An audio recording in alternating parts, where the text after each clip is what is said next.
Hello everyone, मेरा नाम हरमन है। आज हम हमारे न्यूमेरिकल सीरीज का पार्ट 1 करने जा रहे हैं। एक्चुअली मुझे एक स्टूडेंट की रिक्वेस्ट आई थी कि सर जो कंसेप्ट चल रहे हैं वो तो चल ही रहे हैं, पर उसके साथ साथ आप ईएससी कन्वेंशनल और गेट की पीवाईक्यू भी साथ साथ कराइए ताकि ये कंसेप्ट अच्छे से बिल्ड हो। तो मैंने सोचा क्यों ना किसी ऐसे कंसेप्ट के साथ शुरुआत की जाए, किसी ऐसे क्वेश्चन के साथ शुरुआत की जाए जिसमें कोई ऐसा कंसेप्ट यूज हो जो ना कि सिर्फ सॉइल मैकेनिक्स में काम आए, बल्कि कितने ही सिविल लाइन के सब्जेक्ट्स हैं जिसमें इसका यूज होता है। और ये कंसेप्ट है इंटरपोलेशन का कॉन्सेप्ट। ये जो इंटरपोलेशन का कॉन्सेप्ट है, ये है जो हमने 11th क्लास में स्ट्रेट लाइन की इक्वेशन पढ़ी थी उस पे बेस्ड है ये।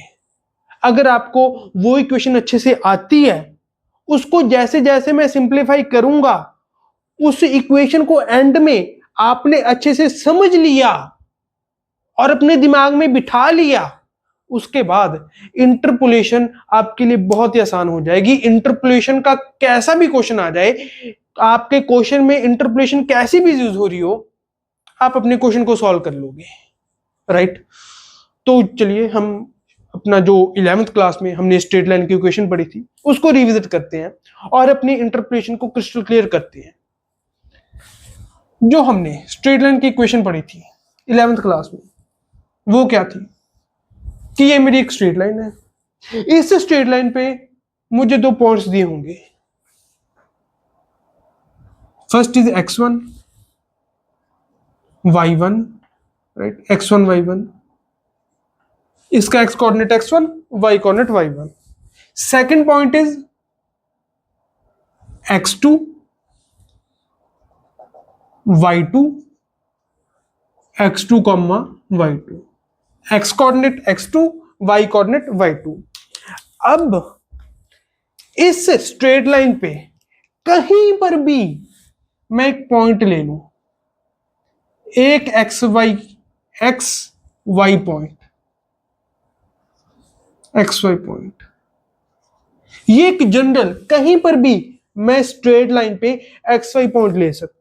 पर हां, हमारा जो इंटरपोलेशन का कंसेप्ट है वो इस कंसेप्ट पे बेस्ड है कि जो ये एक्स वाई पॉइंट होगा, ये कहीं ना कहीं x1 y1 और x2 y2 पॉइंट के बीच में कहीं होगा, कि इस पॉइंट और इस पॉइंट के कहीं बीच में ये पॉइंट होगा एक्स वाई।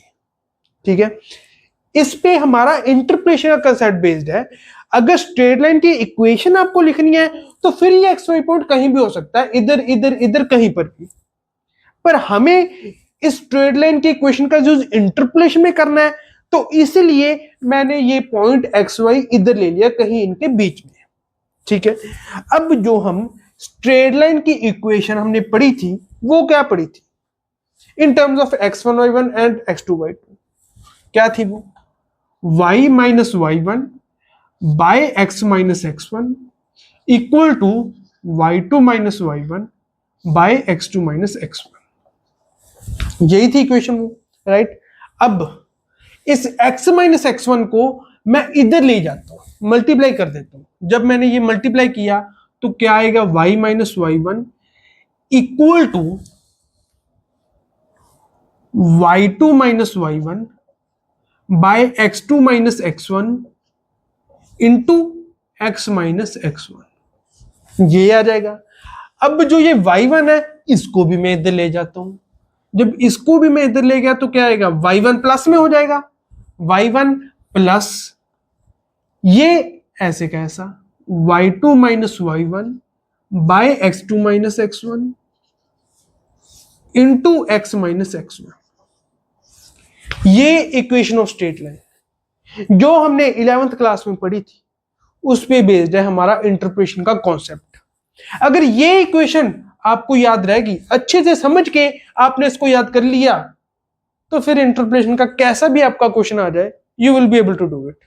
क्या है इसमें कि y मतलब कोई भी आपको अननोन वैल्यू कैलकुलेट करनी है तो क्या करो, उसका जो y1 है, राइट, पहले तो ये इक्वेशन याद करो आप, y equal to y1 plus ऊपर y2 minus y1 divide by x2 minus x1, y का ऊपर डिफरेंस डिवाइड बाय x का difference, y2 minus y1 by x2 minus x1 into x minus x1। ठीक है, y equal to y1 plus y2 minus y1 by x2 minus x1 into x minus x1, right. अब जो ये बस इसको simply आप याद कर ही सकते हो, ठीक है, राइट। 11th क्लास में आपने ये इक्वेशन पढ़ी थी, इसको मैं बारी बारी याद करा के आपका टाइम वेस्ट नहीं करूंगा, क्योंकि ये सिंपल सी इक्वेशन है जो आपने 11th क्लास में पढ़ी थी, ठीक है। अब इस इक्वेशन पे बेस्ड है हमारा इंटरप्रेशन का कॉन्सेप्ट। मैं आपको अभी 10 सेकंड के लिए एक क्वेश्चन दिखाऊंगा जो ईएसई के कन्वेंशनल में आया हुआ है। वो क्वेश्चन उस क्वेश्चन में जो जो भी चीजें निकालने के लिए बोली हैं वो ऑलरेडी मैंने अपने लेक्चर में कवर कर दी हैं। हाँ, एक चीज है उसमें लिक्विडिटी इंडेक्स जो मैंने अपने लेक्चर में कवर नहीं की, पर वो बहुत ही एक आसान सी चीज है। वो अगर आपने सॉइल मैकेनिक्स पहले पढ़ी हुई है तो you will be able to do it. अगर आप चाह रहे हो कि मैं उसको समझा के फिर करूं तो मैं अपने आने वाले लेक्चर्स में उसको कवर करूंगा। बस जल्द ही हम उस कंसेप्ट को कवर करने वाले हैं।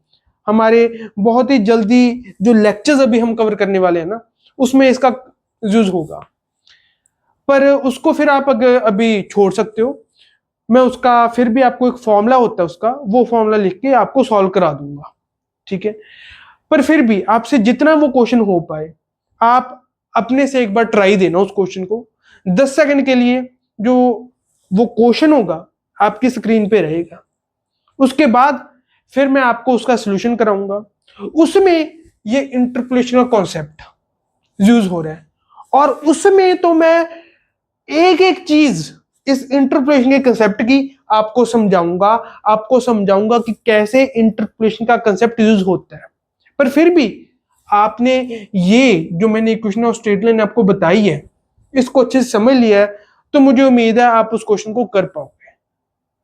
पर अगर फिर भी थोड़ा बहुत डाउट हुआ कि कैसे करना है, तो मैं तो आपको डिटेल में कराऊंगा, राइट। अभी वो क्वेश्चन आपकी स्क्रीन पे अभी आ रहा है।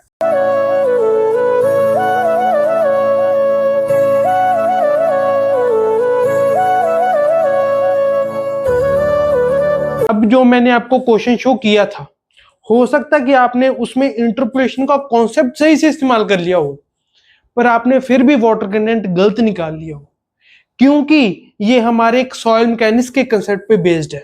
वो क्या कि जब लिक्विड लिमिट निकालनी होती है तब फ्लो इंडेक्स से वो निकलती है, और flow index is nothing but a graph between water content and log number of blows.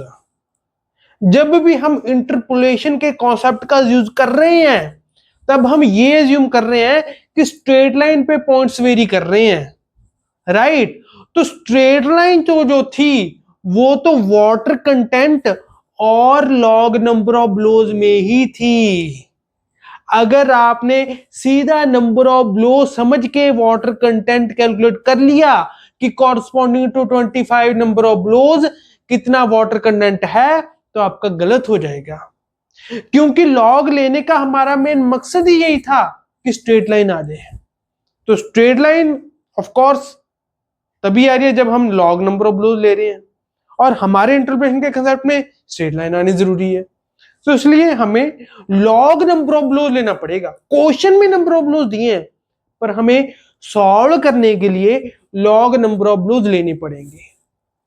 तो मैंने दो ऐसी वैल्यूज लिए हैं, जब भी आपको इंटरप्रिटेशन का क्वेश्चन सॉल्व करना हो तब आपको दो ऐसी वैल्यूज उठानी है कि जो जिस वैल्यू के कॉरस्पॉन्डिंग हमें दूसरी वैल्यू निकालनी है। जैसे यहां corresponding to 25 number of blows हमें हमारा वाटर कंटेंट देखना कितना है, क्योंकि corresponding to 25 number of blows जो भी वाटर कंटेंट होगा उसी को ही तो हम लिक्विड लिमिट कहेंगे, ठीक है।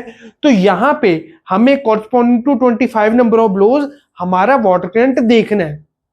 तो 25 नंबर ऑफ ब्लोज के कॉरस्पॉन्डिंग के पास जो भी वैल्यूज होंगी उनको देखना मेरे को। 25 नंबर ऑफ ब्लोज है, एक ब्लो मैंने उठा लिए, एक वैल्यू नंबर ऑफ ब्लोज की 25 से जस्ट कम वाली, और एक वैल्यू उठा ली 25 से जस्ट ज्यादा वाली। ये मैं आपको इन जनरल कैसे करनी है इंटरपोलेशन वो समझा रहा हूं, ठीक है। जैसे 25 नंबर ऑफ ब्लोज हमको देखने हैं, तो 25 नंबर ऑफ ब्लोज के जस्ट जो कम वैल्यू है उसको उठा लिया, 25 नंबर ऑफ ब्लोज के जस्ट जो ज्यादा वैल्यू है उसको उठा लिया।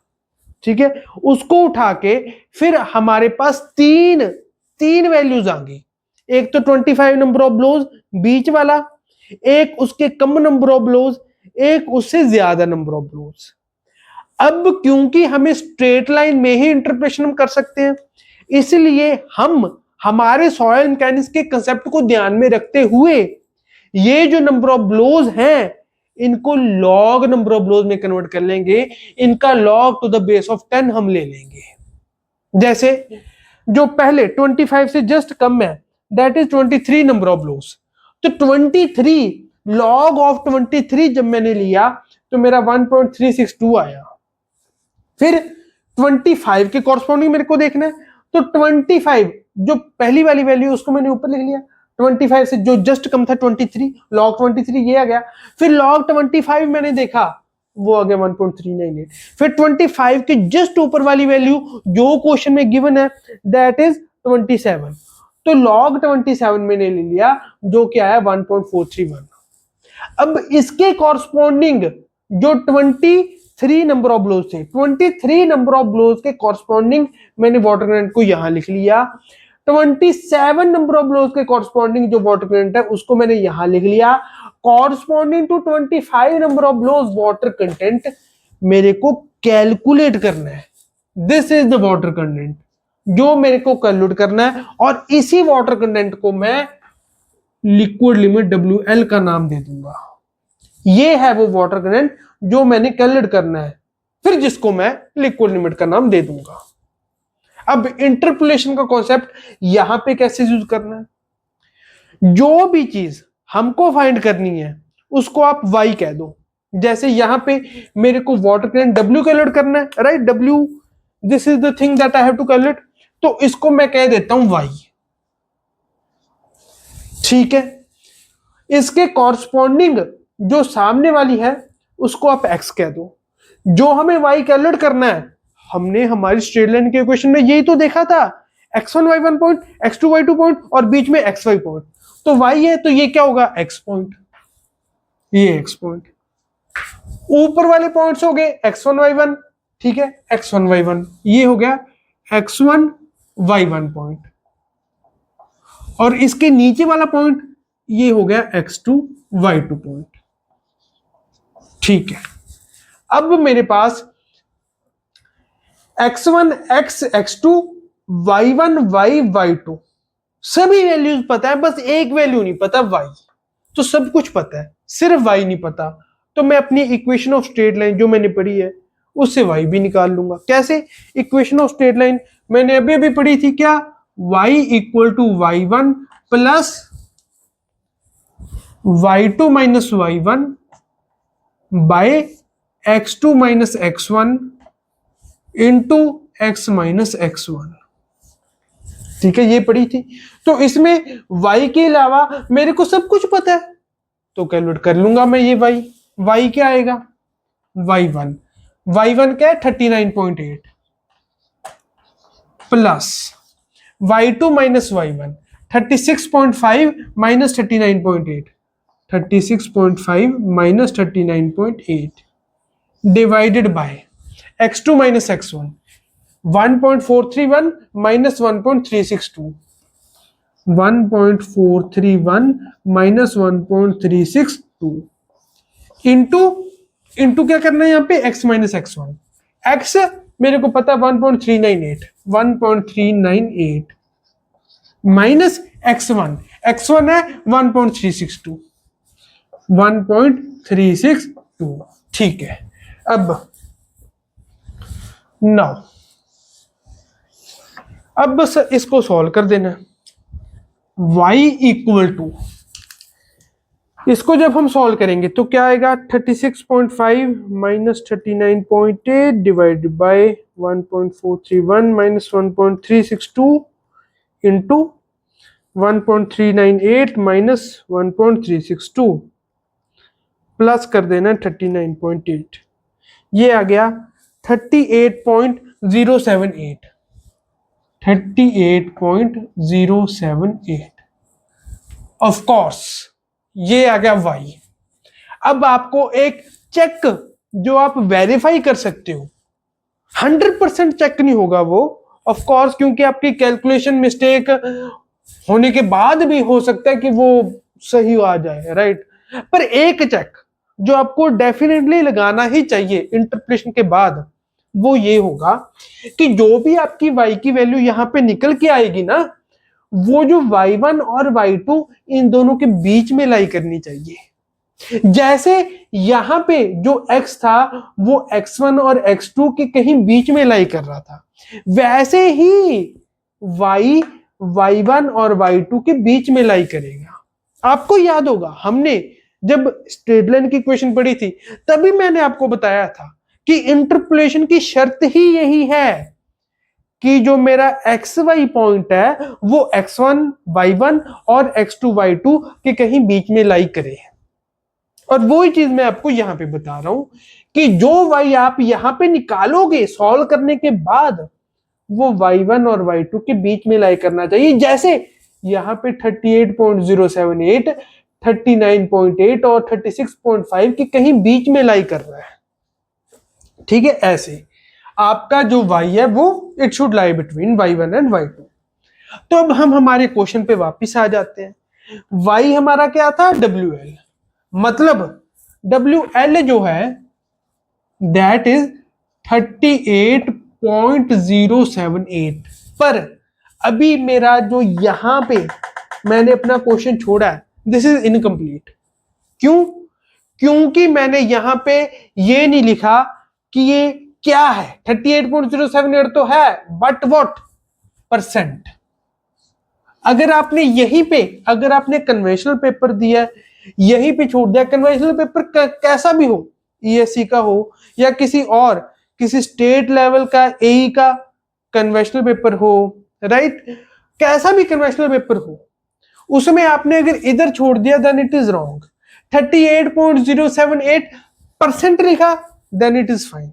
हाँ, अगर जो ये वाटर कंटेंट ये एब्सोल्यूट टर्म में होता, फिर आप इसको ऐसे ही छोड़ते, because then it is just a ratio. अगर ये 0.38078 ऐसे होता देन इट वाज फाइन। पर जो वैल्यूज आपको दी है इससे साफ साफ पता चल रहा है कि water content in terms of percentage की यहां पे बात हो रही है। तो इन टर्म्स ऑफ परसेंटेज की बात हो रही है, तो क्वेश्चन में चाहे परसेंट नहीं भी दिया, आपको एंड में जब आप अपना जो आंसर शीट है उसमें अपना आंसर लिखोगे तो आपको परसेंट यहां पे डालना ही पड़ेगा, अगर आप चाहते हो कि कोई गुंजाइश ना रहे आपके मार्क्स के कटने की, ठीक है। तो ये आ गया हमारा लिक्विड लिमिट की, इतनी हमारी लिक्विड लिमिट होगी। अब हम हमारे क्वेश्चन के साथ आगे प्रोसीड करते हैं।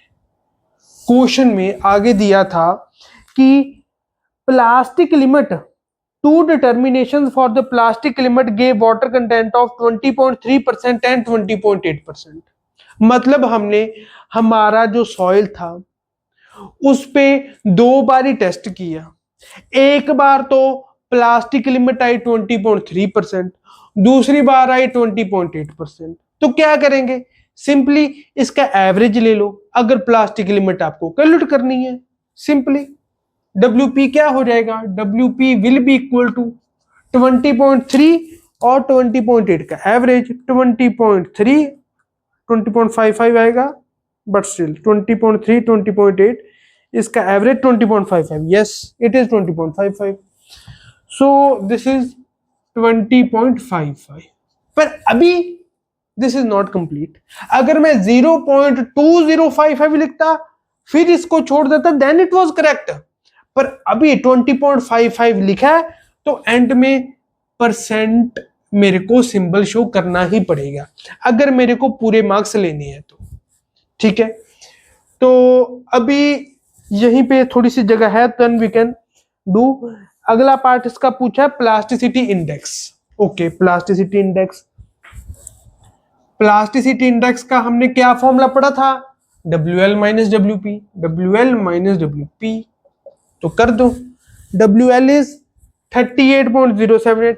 अब एक बात मैं आपको यहां पे बताना चाहूंगा कि मैंने आपको एक चीज बताई थी कि जब भी आप वाटर कंटेंट फॉर्मूला में पुट करोगे तो उसको कोशिश करना आप एब्सोल्यूट टर्म में ही पुट करना। जैसे यहाँ पे 20.55% ना पुट करके 0.2055 पुट करना, और यहां पे 38.078% ना पुट करके 0.38078 पुट करना। पर वो बात मेनली उन फॉर्मूलाज के साथ थी जो वाटर कंटेंट के साथ और पैरामीटर्स भी अपने साथ इन्वॉल्व करते हैं। जैसे हमने एक फॉर्मूला पढ़ा था SC equal to WG, right, और मैंने उस फॉर्मूला को आपको याद रखने का तरीका भी बताया था कि WG को SC के सामने बिठा दिया, राइट। तो जो हमने वो वाला फॉर्मूला पढ़ा था SC इक्वल टू WG, उसमें और भी पैरामीटर्स इन्वॉल्व हैं वाटर कंटेंट के अलावा, तो उसमें आप वाटर कंटेंट एब्सोल्यूट टर्म में ही पुट करना अगर आप ये नहीं चाहते कि कहीं ना कहीं आपकी कैलकुलेशन में मिस्टेक हो जाए। पर यहां पे जो वाटर कंटेंट ये दोनों है, ये दोनों परसेंट में है, और प्लास्टिसिटी इंडेक्स इसको भी हम परसेंटेज की फॉर्म में रिप्रेजेंट कर देते हैं। तो then here it is fine. Here अगर आप परसेंटेज में रिप्रेजेंट कर दे then also it is fine, अगर आप एब्सोल्यूट टर्म में रिप्रेजेंट करें देन आल्सो इट्स फाइन, ठीक है। पर अगर आप कन्वेंशनल पेपर सॉल्व कर रहे हैं उसमें परसेंटेज आपको दिया है, क्वेश्चन में जो वाटर कंटेंट है it is given in terms of percentage, तो बेहतर है आप अपना answer in terms of percentage ही दो। और अगर ऑब्जेक्टिव पेपर हुआ तब तो आपको क्वेश्चन पढ़ के और ऑप्शंस को देख के ध्यान से देखना ही पड़ेगा कि आपको कैसे अपना आंसर रिपोर्ट करना है इन टर्म्स ऑफ परसेंटेज या एब्सोल्यूट टर्म। ओके, नाउ अब यहां पे WL minus WP 38.078 minus 20.55, this comes out to be 17.528%, 17.528%। ये मेरा आईपी आ गया प्लास्टिसिटी इंडेक्स।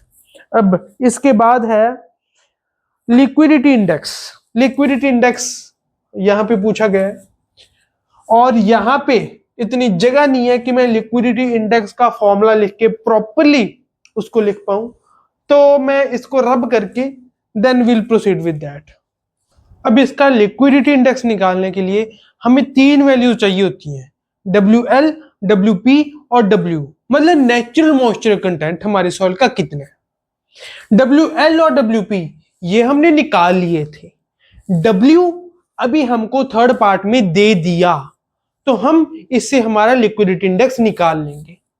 वैसे मैंने ये टॉपिक कभी कवर नहीं किया, आने वाले कुछ ही लेक्चर्स में ये टॉपिक कवर हो जाएगा, बट स्टिल अगर आपने ये पढ़ा हुआ है फिर आपको इसका फॉर्मूला पता होगा। अगर आप इस हिसाब से देख रहे हैं कि मैंने नहीं कवर किया तो आप जस्ट इसका फॉर्मूला देख लीजिए, फॉर्मूला के बेस पे आप इसको बड़ी आसानी से निकाल सकते हैं, राइट। लिक्विडिटी इंडेक्स का हमने क्या फॉर्मूला किया था या करेंगे रादर, इसका फॉर्मूला होता है लिक्विडिटी इंडेक्स में WN, जो नेचुरल मॉइस्चर कंटेंट होता है उसको हम WN से रिप्रेजेंट कर देते हैं, WN minus WP। Liquidity index को याद कर रखने का एक बहुत ही आसान तरीका ये है कि लिक्विडिटी इंडेक्स में लिक्विड लिमिट नहीं आती, तो किसमें आती है, कंसिस्टेंसी इंडेक्स। कंसिस्टेंसी इंडेक्स और लिक्विडिटी इंडेक्स इन दोनों को हम साइड बाय साइड पढ़ते हैं, और ऐसे याद रख लेते हैं कि लिक्विडिटी इंडेक्स में लिक्विड लिमिट नहीं आती, कंसिस्टेंसी इंडेक्स के फॉर्मूला में आती है, ठीक है। तो उस हिसाब से हम इसको याद रख लेते हैं, WN minus WP divided by, इसमें लिक्विडिटी इंडेक्स के फॉर्मूला में WP आता है, लिक्विड लिमिट नहीं आती, उस कंसिस्टेंसी इंडेक्स के फॉर्मूला में लिक्विड लिमिट WL आती है और WP नहीं आती, ठीक है। तो नीचे डिनोमिनेटर तो दोनों का सेम होता है, क्या, WL माइनस WP या IP प्लास्टिसिटी इंडेक्स, जो मर्जी आप कह सकते हो, एक ही बात है। अब बस फॉर्मूला में वैल्यूज पुट करनी है। WN is 27.4%। अब फिर से वही बात, ऊपर और नीचे वाटर कंटेंट का डिफरेंस लेके फिर हम उसकी रेशियो ले रहे हैं, तो इसलिए यहां पर भी आप चाहे परसेंटेज में लो चाहे एब्सोल्यूट टर्म में लो, कोई फर्क नहीं पड़ेगा लिक्विडिटी इंडेक्स की वैल्यू पे, कोई फर्क नहीं पड़ेगा, ठीक है। अगर आप एब्सोल्यूट टर्म लेके चल रहे हो, जैसे जो नेचुरल मॉइस्चर कंटेंट हमको इसमें दिया है 27.4%, आप उसको 0.274 लेके चल रहे हो, ठीक है। अगर आप ऐसे एब्सोल्यूट टर्म्स में बात करने लग गए वाटर कंटेंट की, फिर तो पक्का है ही, कोई गलती नहीं होगी, ठीक है। पर हां, अगर आप परसेंटेज में बात कर रहे हो, फिर आपको ध्यान से देखना पड़ेगा कि कौन से फॉर्मूला में मैं परसेंटेज में पुट कर सकता हूं, किस में नहीं कर सकता। हाँ, एब्सोल्यूट टर्म में आप हर फॉर्मूला में पुट कर सकते हो, उसमें कोई प्रॉब्लम नहीं है। बस देख लेना एंड में जो ABCD में ऑप्शंस हैं उसमें परसेंटेज दिया है कि एब्सोल्यूट टर्म में आंसर पूछा है, कैसा आंसर पूछा है, ये देखना बहुत जरूरी है। बस ये बात है, ठीक है। अब ये तो सिंपल वाटर करंट का डिफरेंस लेके उनकी रेशियो है, तो डायरेक्टली हम कर लेते हैं। 27.4 minus WP is 20.55 divide by WL 38.078 और WP तो ये है ही 20.55, तो ये आ जाएगा 27.4 माइनस 20.55 डिवाइडेड बाय 38.078 माइनस 20.55, ये आ गया 0.3908 आ रहा है। तो अगर मेरे को 3 डेसिमल तक इसको राउंड ऑफ करना है 0.3908 को, तो क्या लिखूंगा 0.391, क्योंकि 0.390 के बाद जो मेरा डिजिट है दैट इज ग्रेटर देन 5, तो ग्रेटर देन 5 है तो मैं उसको अगले पे राउंड ऑफ कर दूंगा और 0.390 को 0.391 बना दूंगा, तो ये मैं लिखूंगा 0.391, क्या, लिक्विडिटी इंडेक्स। ये आ गया मेरा लिक्विडिटी इंडेक्स, राइट।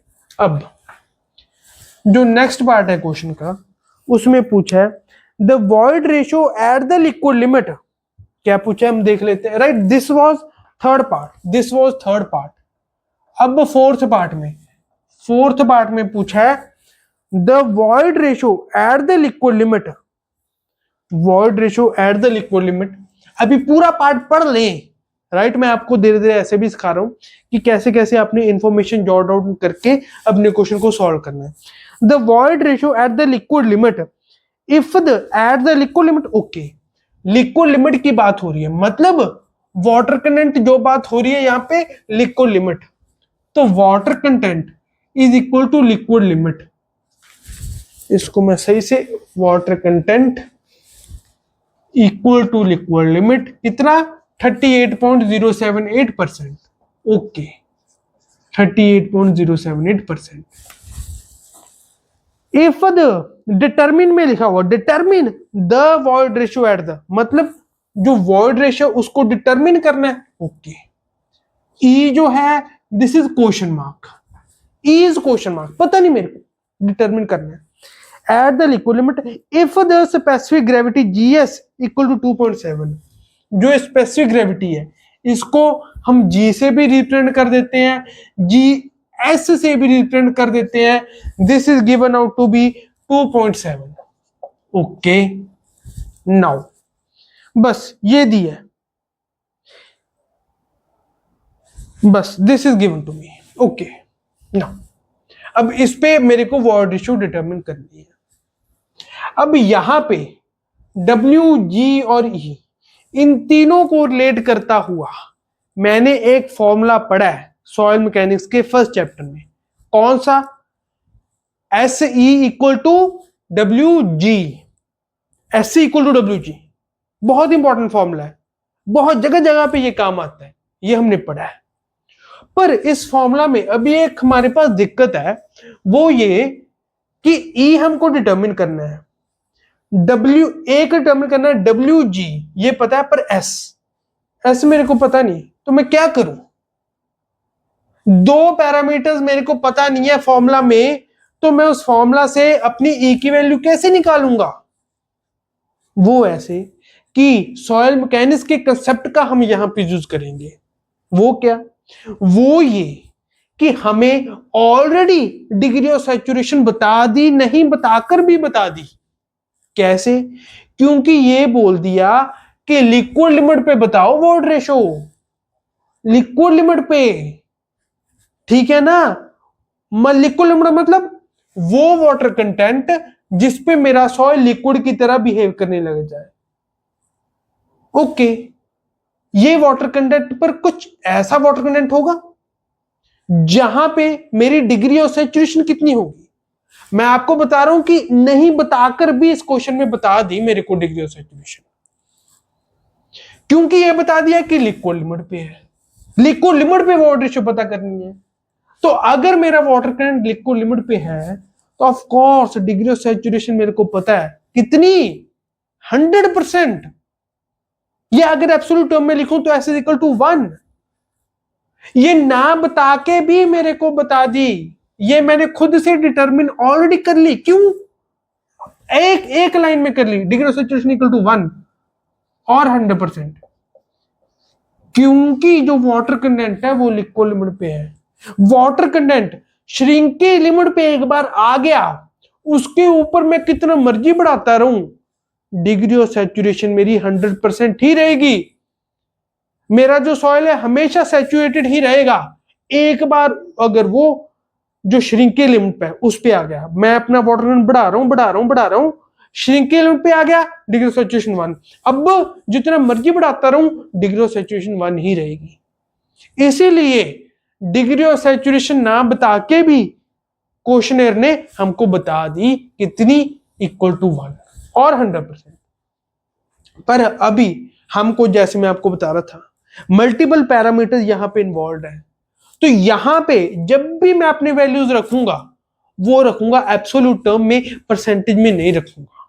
ओके, तो यहां पे मैं जो मेरा फॉर्मूला था SC equal to WG, SC equal to WG, उसका यूज करते हुए अगर वैल्यू निकालूं E की कितनी आएगी, तो S है 1, E मेरे को निकालना है इक्वल टू W 38.078 परसेंटेज में है। एब्सोल्यूट टर्म में क्या लिखूंगा, divide by 100, 0.38078 into G given है 2.7। अब E मैं निकाल लूंगा, E will come out to be 0.38078 into 2.7, और यहां पे तो 1 है, तो सिंपली E आ जाएगा मेरा 1.03 और 1.028। अगर मैं 3 डेसिमल तक इसको लिखूं 1.028। अब इसको भी मैं परसेंटेज की फॉर्म में रिप्रेजेंट कर सकता था, पर मैंने किया नहीं। मैंने आपको बताया था कि अगर परसेंटेज में क्वेश्चन गिवन हो, जो वैल्यूज है वो परसेंटेज में गिवन हो क्वेश्चन में, तो आप अपना आंसर वो भी परसेंटेज में रिपोर्ट करना, अगर कन्वेंशनल पेपर है तो। पर फिर भी मैंने यहां पे जो अपनी वॉइड रेशियो की वैल्यू है वो एब्सोल्यूट टर्म में छोड़ी है। ऐसा क्यों? क्योंकि वाटर कंटेंट आपको गिवन था, किसमें, परसेंटेज में। इसलिए जब आपने वाटर कंटेंट निकाला कोई भी, चाहे लिक्विड लिमिट प्लास्टिक लिमिट, वो आपने इन टर्म्स ऑफ परसेंटेज ही निकाला, ठीक है। हाँ, ऑब्जेक्टिव पेपर में तो आपको देखना पड़ेगा क्वेश्चन ध्यान से पढ़ के और ऑप्शंस को देख के, पर कन्वेंशनल में आप देखिए कि वाटर कंटेंट क्वेश्चन में परसेंट में गिवन है, जो आपने निकाल लिया वो भी आप परसेंट में छोड़ दीजिए, पर फिर भी वॉइड रेशियो मैंने यहाँ पे एब्सोल्यूट टर्म में छोड़ी है। वो क्यों? वो इसलिए क्योंकि वॉइड रेशियो एक ऐसी टर्म है जो हम इन टर्म्स ऑफ रेशियो ही निकाल लेते हैं, मतलब इन टर्म्स ऑफ एब्सोल्यूट टर्म में ही उसको रिप्रेजेंट करते हैं, परसेंटेज के टर्म में हम रिप्रेजेंट नहीं करते। कर सकते हैं पर जनरली करते नहीं है। जैसे वाटर कंटेंट को जब भी हमको रिप्रेजेंट करना हो कहीं पे, मान लीजिए रिसर्च पेपर में आप वाटर कंटेंट की बात कर रहे हो, तो आप इन टर्म्स ऑफ परसेंटेज बात करोगे, आप वहां पे इन टर्म्स ऑफ परसेंटेज लिखोगे। पर अगर वॉइड रेशियो को वहां पे लिख रहे हो तो आप इन टर्म्स ऑफ ऐसे रेशियो लिखोगे। जो भी हमने बेसिक पैरामीटर्स पढ़े हैं उनमें से सिर्फ एक वॉइड रेशियो ऐसा पैरामीटर है जिसको हम इन terms of absolute value represent करते हैं, परसेंटेज वाइज रिप्रेजेंट नहीं करते। कर सकते हैं, कर सकते, ऐसा नहीं कि नहीं कर सकते, कोई ऐसा नहीं कि कर ही नहीं सकते, कर सकते हैं, बट जनरली करते नहीं है, ठीक है। कर सकते हैं, करते नहीं, राइट। सो विद दिस जो हमारा क्वेश्चन था ESC कन्वेंशनल का, that ends with this. Okay, so I hope कि आपको अच्छे से इंटरप्रेशन का कॉन्सेप्ट समझ आ गया होगा। उसके बाद भी इस क्वेश्चन के जो जो पार्ट्स थे वो आपको समझ आ गए होंगे, and this lecture was very very helpful to you. ठीक है, so with this we end our today's lecture. Thank you very much.